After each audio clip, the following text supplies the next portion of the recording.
How can we judge the relationship between the fan base and manager Matt Quatraro? We'll dive into that next on Locked On Royals.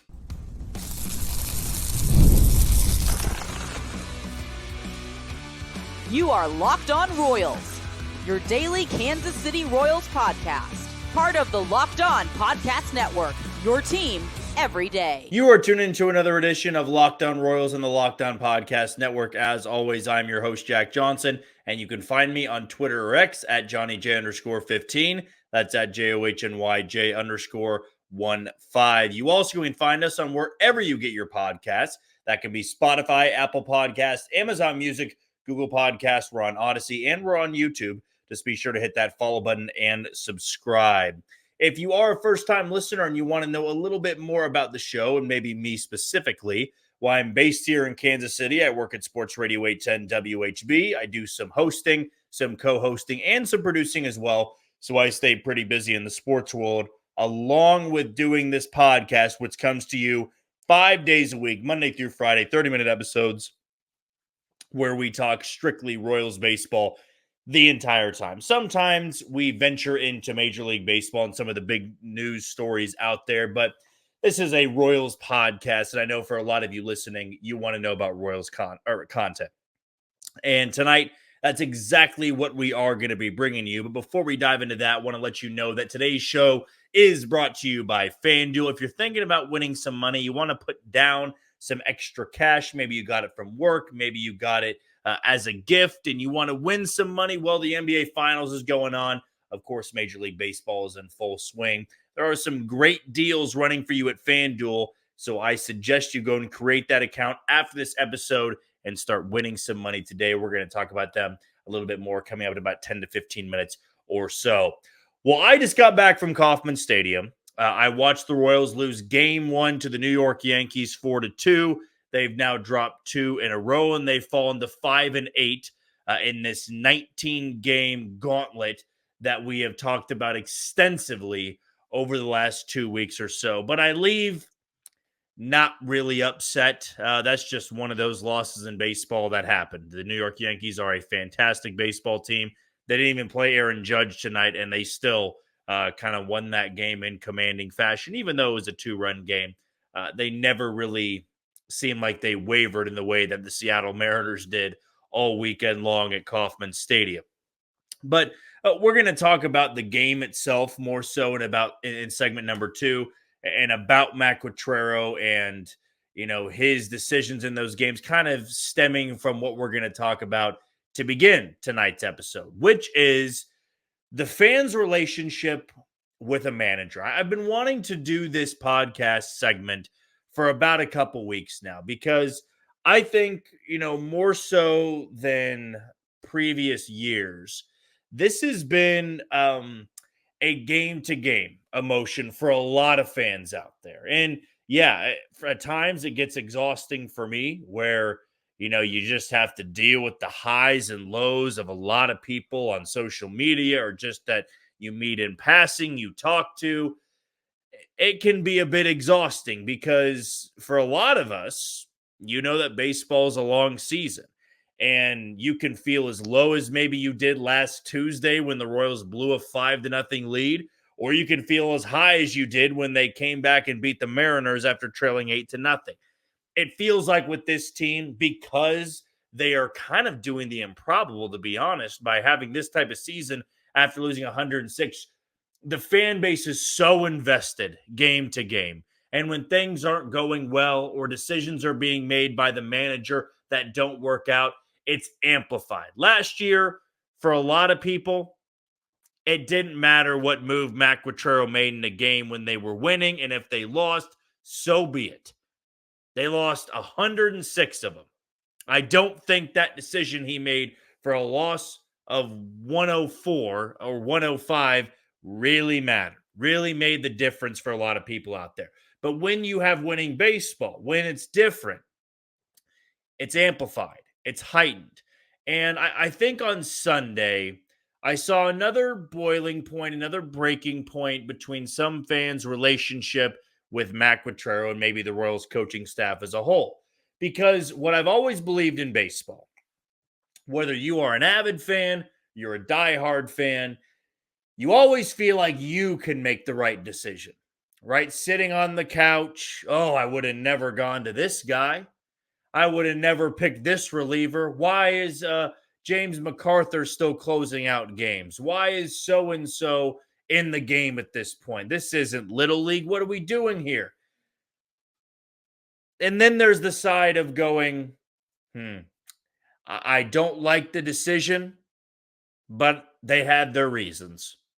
They know their players. They know who's available a hell of a lot better than I do. And that's kind of where I'm at. Like, I'm not going to sit here and put Matt Quatraro and this coaching staff on a pedestal and say everything they do is right. Because the reality is, no manager in baseball makes 100% correct decisions. Nobody does. The best teams out there, the Phillies, the Yankees, the Dodgers, there are fans that heavily criticize Aaron Boone, Dave Roberts, because a manager is really only put in the spotlight a handful of times in a game, and 9 out of 10 times, it's bullpen decisions. But we also forget at times that when a guy struggles in the bullpen, it's not always the manager, it's the pitcher. You are put in that spot to get outs. You are put in that spot to take it to the next inning. And when you don't do that, it does fall back on you, but it also falls on the manager himself. And on Sunday, I'm seeing a bit of the outrage of, I can't believe Matt Quatraro would stick with James MacArthur, and I can't believe on Tuesday night of last week, he stuck with Seth Lugo, and it didn't work out. I can't believe in that one inning he stuck with John Schreiber and then MacArthur, and the Padres scored 9 runs. Listen, in 162 games, you're not going to have a 100% success rate. You are going to make bad decisions. But for me, as a consumer of this team, as someone who covers this team, it's not to be a mouthpiece of the organization and say, no, everything he does is right. But what I'm saying is, with coaches, they're put in a spot where you are going to be criticized. I will never forget, in 2014, the wild card game, Ned Yost's decision to go to Yordano Ventura in the 6th inning instead of maybe getting 2 innings out of Kelvin Herrera, it burned him. And Yordano Ventura gave up a 3-run home run to Brandon Moss, and then you had burned Yordano Ventura for game 2, and he had to wait to throw till game 3. But the Royals won that game. But in that moment, there was such outrage from the fan base of how could you make a decision in a moment like that? Because it didn't work out. I'm sure the coaching staff said, we got to go to our heat here. This is do or die time. And the Royals haven't played in a game like that. And I'd be fascinated to know how Matt Quatraro would manage a playoff game. But it's so funny to me, the relationship this fan base has with a manager who has the best odds to win AL Manager of the Year. And I got a lot of flack for it, putting it on Twitter yesterday for just pointing out the odds. And then saying myself, I disagree with decisions from time to time. But the hindsight's always 20/20. I don't disagree with decisions that work out. Who does? Who sits there and goes, I wouldn't have gone to James MacArthur in that 1-run game in the 9th inning, but he did get the save, but I still don't agree with it. Who does that? It worked out. They won. Move on. To me, though, it's funny that we have found ourselves in a spot, even after tonight, 39-28, 11 games over 500. Not playing great baseball, but not playing catastrophic baseball. They're 5-8 in a really tough stretch of games. And yeah, you could say, well, it's not Matt Quatraro, it's JJ Piccolo for signing, Seth Lugo, signing Michael Wacha. But you also think about it this way. Hunter Renfroe, except for this stretch that he's had in May, and he also left the game with a broken toe tonight.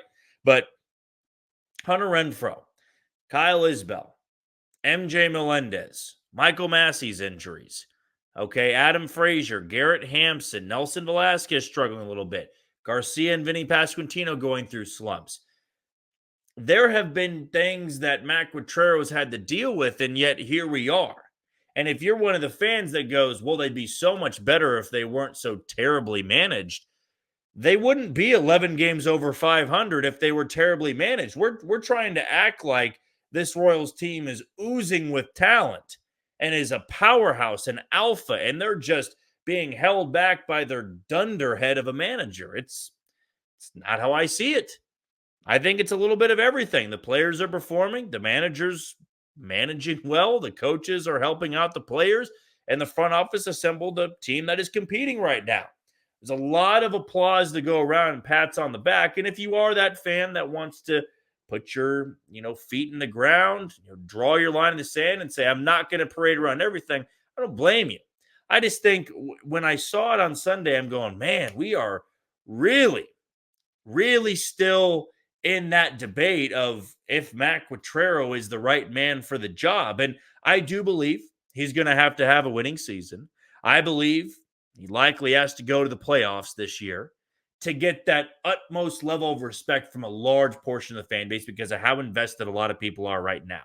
And when you are this invested, you got to give these fans playoff baseball. It's just the tense relationship between a manager and a fan. I think even if the Royals won 100 games, there would still be a vocal minority out there saying he's just an idiot. He's not doing the job right. And that's just baseball in general. Everybody believes they can do better than the manager. And at times I just go, well, I can disagree with decisions. I can say that's a wrong move. I don't agree with this lineup. But I also understand that for coaches and managers that are around those players every single day, they might know the team a little bit better than I do. We'll take our first break of the show. When we come back, let's recap a little bit what happened in game one. It was a loss, but one that didn't rip my heart out. We'll dive into that next on Locked On Royals. You are tuned into Locked On Royals and the Locked On Podcast Network. I'm your host, Jack Johnson. You can find me on Twitter or X at JohnnyJ_15. That's at JOHNYJ_15. Before we go any further, want to give a shout out to one of our sponsors today, starting with SupplyHouse. Get supplies from the site that's made for the skilled trades, SupplyHouse.com. SupplyHouse.com is the reliable way to order plumbing, HVAC, and electrical products online. Their easy-to-use website is packed with helpful resources and the latest product info to help you get the job done right. Shop a complete inventory of over 200,000 parts from over 400 top brands and get your order delivered right to your door with fast shipping from coast to coast. Need help with an order? Get expert support and industry-leading service from the friendliest folks in the business and talk to a real person every time. Pros in the skilled trade can get a competitive edge by joining SupplyHouse.com's free Trade Master program. Every Trade Master gets access to a dedicated phone line, free shipping, and discounts on every order. Join the thousands of trade pros already benefiting from the free membership at SupplyHouse.com TM and order plumbing, HVAC, and electrical supplies from anywhere with just a few clicks at SupplyHouse.com. We also want to give a shout out to our title sponsor today in FanDuel. And with FanDuel, summertime means baseball, the NBA Finals, and more. And you can bet on it all on FanDuel. Right now, new customers get $200 in bonus bets with any winning $5 bet. That's $200 you can use to bet on everything from the Finals MVPs to who's going to hit one out in the park. Visit FanDuel.com/lockedon and add a big win to your summer bucket list. FanDuel, America's #1 sportsbook. And if you are invested into the NBA Finals, as I am, you would know that the Boston Celtics have taken a commanding 2-0 lead. But do you think that Dallas is going to fall behind 3-0 and really put themselves in a hole? Or do you think the Mavs are going to pull out a win in Game 3 as they're favored to do over on FanDuel? Well, I certainly believe that this is going to turn into a series at some point, even though Boston has that extra gear. I'm going to put a little bit of money down on the Mavs to cover that spread, 1.5 in favor of Dallas. Home game in Game 3. We'll see if they'll get it done and do so over at FanDuel. Well, as I mentioned in kicking off the show, I was at Kauffman Stadium tonight. I had the chance to watch this game from the fan perspective. Great crowd tonight, by the way. I expect in all 4 games of this series for it to be a pretty healthy crowd, with the exception of maybe Thursday. I think Thursday, because it's a day game, if I'm not mistaken. I believe that is the getaway day. It almost always is, and I don't want to lead anybody astray. So as I'm stalling, yeah, it'll be 1:10 on Thursday between the Royals and the Yankees to wrap things up. And then the Royals won't see the Yankees again until mid-September. So it'll be quite some time before the Royals travel to the Bronx, and who knows what those teams look like at that point in time. This is just one of those losses, to be honest with you. Maybe I'm being too light. Maybe I'm being too soft. I've had a couple of comments on YouTube and Twitter, saying they want me to go in on Matt Quatraro or get upset at him or get upset at the team and really lose my cool. Well, I think there is a time and place, and I think I am saving that for the potential 6-game losing streak or 7-game losing streak, or if they lose a playoff spot. I promise you on that day that this will be an angry version. I will not be sugarcoating it. I will not be making excuses. I feel like I don't make too many excuses. I just try to take the approach of, I'm not going to lose my cool after one loss, because what we've seen so many times this year is they bounce back with a win, and then, it doesn't feel as bad anymore. It doesn't feel like you are down and out anymore. And, for tonight, it just never really felt like that was going to be a comeback win. And that's weird because the Royals had one of the most improbable comebacks of the season on Friday, but it didn't seem like they had a good read on Carlos Rodon. It never really felt like they got enough going. They nearly tied the game in the ninth. Don't get me wrong. I thought Vinny Pasquantino's ball was going to carry, but when you lose 4-2 against a team like that, you lose 4-2. I think the only frustrating part is this is going to be the only game in the series Aaron Judge doesn't play. And now tomorrow, Brady Singer is going to have to deal with Juan Soto, Aaron Judge, and Giancarlo Stanton in the lineup, where Seth Lugo didn't have to worry about that. But he still gave up 4 runs over 7 innings. Not a bad start. Felt like he got squeezed a little bit. He just wasn't his best version. And the last 2 times he's gone out to the mound, hasn't been the Seth Lugo we've been accustomed to, but 7 innings and 4 runs is just fine by me. I don't really have a lot of complaints. Wasn't sharp, wasn't good, but the offense got 2 runs. That's not going to win you a lot of baseball games. But there were some good at-bats that I thought things were going to be trending in the right direction. I thought if the Royals got something going in the 5th inning, I believe it was, Velasquez broke up the no-hitter, and then Nick Lofton at the infield single, who, by the way, Nick Lofton was on base all 4 times tonight. He is really making the most of getting some playing time in the absence of Michael Massey. But I was really impressed with Nick Lofton tonight. He got on base there, and then Freddie Fermin for the second time in the game rolled into 2, and that stunted any comeback that might have happened. But in baseball, sometimes these losses just happen. And unlike Sunday, where they gave you that taste of we tied the game, we're going to win it in extras, and then you lose in that way, it rips your heart out. Tonight, my heart was not ripped out. Tonight was a loss. And didn't play well enough. The Yankees are a really good baseball team. They have the best run differential in baseball. If you are looking at this series and thinking they should take 3 of 4 or sweep the Yankees, you just have really high expectations. I think what I wanted to say on Friday going into the Yankee series, but we were already looking at the Seattle series, was I hope they take 1. I'd be grateful to take 2. You split with the Yankees, I'm not complaining whatsoever. You take 1 in LA, and then the gauntlet is over. You get the A's, the Rangers, and the Marlins right after that. All 3 teams under 500. And then you'll get the Rockies soon after that. It'll be the beginning of July, over 4th of July, I believe it is. So a softer part of the schedule is coming up. And, for this Yankees team that's coming into Kauffman Stadium, it's a really good Yankees team. And a Yankees team that few teams have been able to figure out. I mean, Minnesota, who has never been able to figure out the Yankees, they were just in the Bronx and got beat like a drum for 3 games. The Dodgers took 2 of 3, but that's the Dodgers.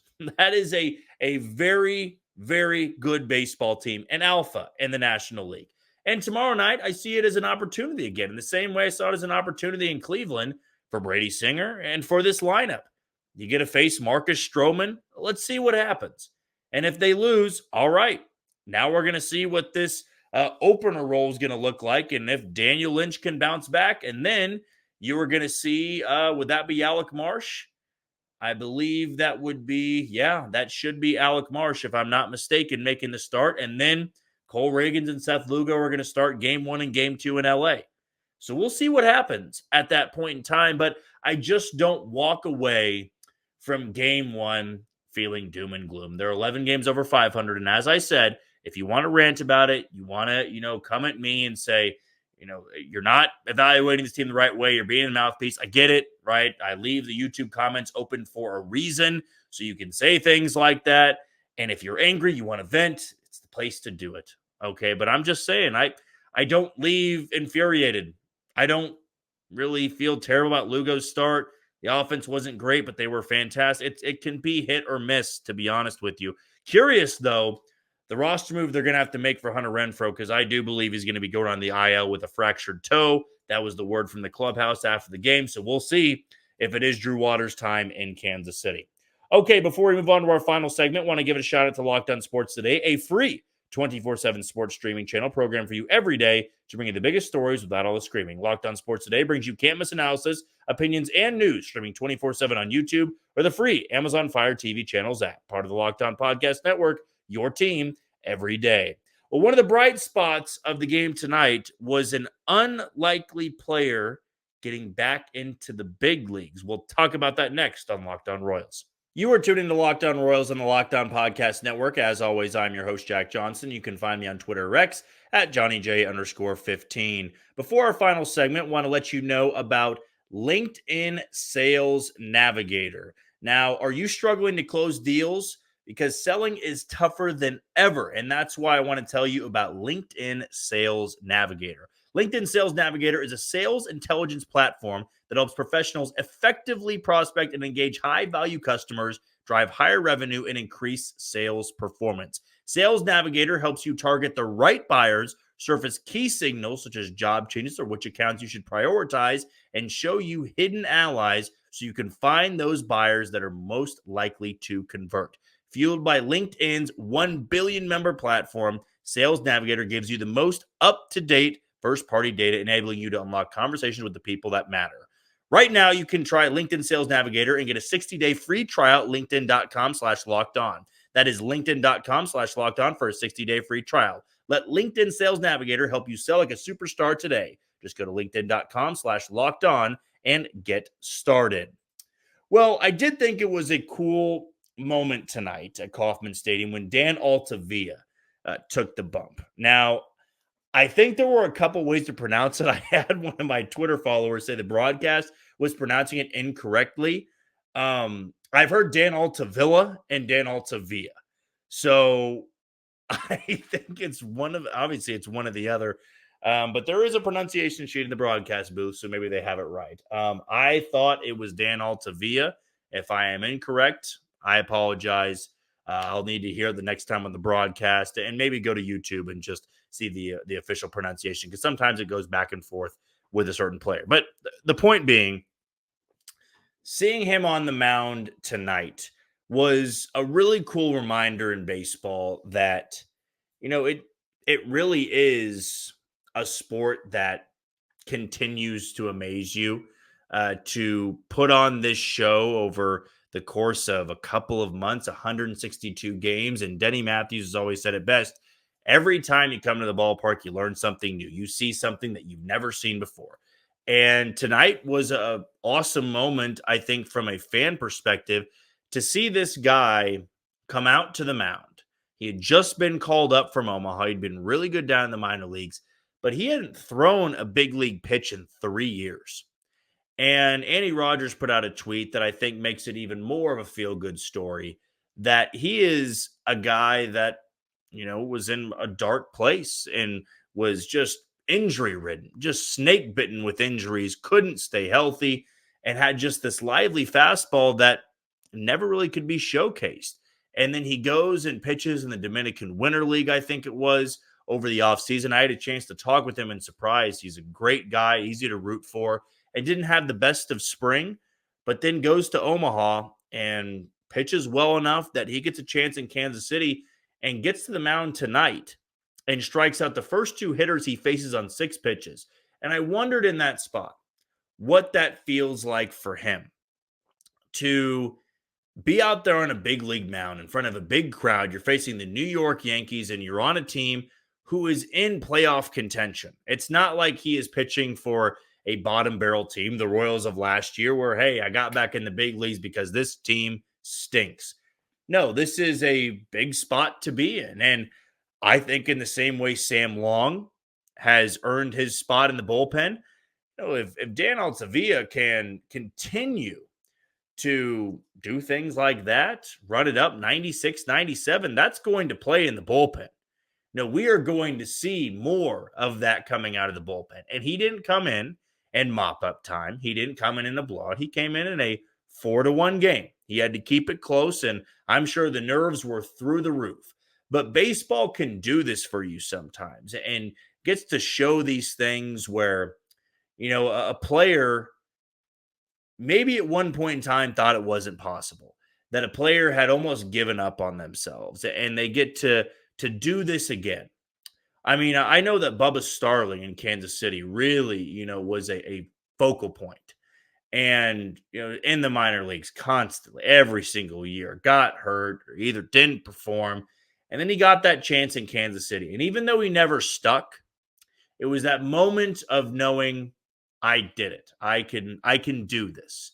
And to get a hit, to drive in a run, to have a home run. It was all these things of, at least now when I look back, I made it. I did it. And I wonder for Dan Altavilla if that went through his mind of, there were probably times in 2022, 2023 of, I'm not going to be able to do this again. And is it worth doing it again? Because even if I am healthy, am I good enough?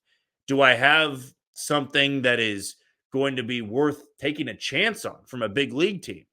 And I remember when I talked to him in surprise, he mentioned that the Royals were in contact with him, in contact with his agent when he was pitching in those winter leagues, of just taking a flyer, minor league deal. Hey, you once had one of the hardest fastballs in that Mariners bullpen, in that Padres bullpen.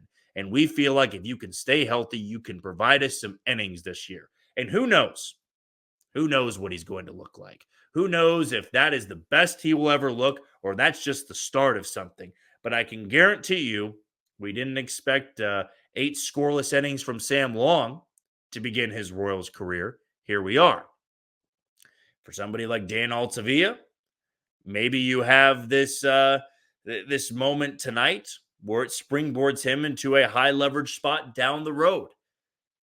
I mean, that's the point of kind of trying to piece together a bullpen. Sometimes it's guys that you didn't really expect coming into the year. And yet, if they can throw 96, 97, maybe that to me was this unbelievable part. I couldn't imagine going through all those injuries and still hitting 95, 96, and 97 with a 90-mile-an-hour slider. These guys are just different at the big league level. And to me, I think that shows the beauty of baseball, that even when some guys might have thought about giving up or they're not going to do it, they can be rewarded with moments like this. And even if he gets 1 inning, let's say he gets optioned back to the minor leagues and we don't see him again for the rest of the year, and that was it. He still forever could know, I made it back. I made it back and had a damn good inning. That was a sharp inning. And if it wasn't for a weird strike zone, he might have had a chance at an immaculate inning, which would have been an unbelievable story after not throwing a big league pitch for nearly 3 years. That's cool, man. I would love to see what role he comes in again. And I can't wait to see him on the broadcast because I don't really get the strike zone. I don't always get, the radar gun clocked properly. I know it actually is clocked pretty accurately at Kauffman Stadium, but sometimes I forget to look up and see how hard the pitch was thrown. Broadcast, it's right there for me every single time. So I'm looking forward to that the next time he does take the bump. Well, that's going to do it for another edition of Locked On Royals and the Locked On Podcast Network. I've been your host, Jack Johnson. You can always follow me on Twitter, X at JohnnyJ_15, and find us on wherever you get your podcasts. That can be Spotify, Apple Podcast, Amazon Music, Google Podcasts. We're on Odyssey, and we're on YouTube. Just be sure to hit that follow button and subscribe. One last shout out to Locked On Sports Today. It's here for you 24/7, covering the top sports stories of the day with the local experts of Locked On, plus our national shows covering every league. Find Locked On Sports Today now available on the free Fire TV channels app. Tomorrow, we'll probably bring you an early afternoon episode and dive in a little bit to what this playoff picture looks like right now. I've been wanting to do this episode for a few weeks, but wanting to make sure nothing changed too much. Well, lo and behold, it hasn't changed too much. So that's coming your way tomorrow afternoon. But until then, you take it easy, Kansas City.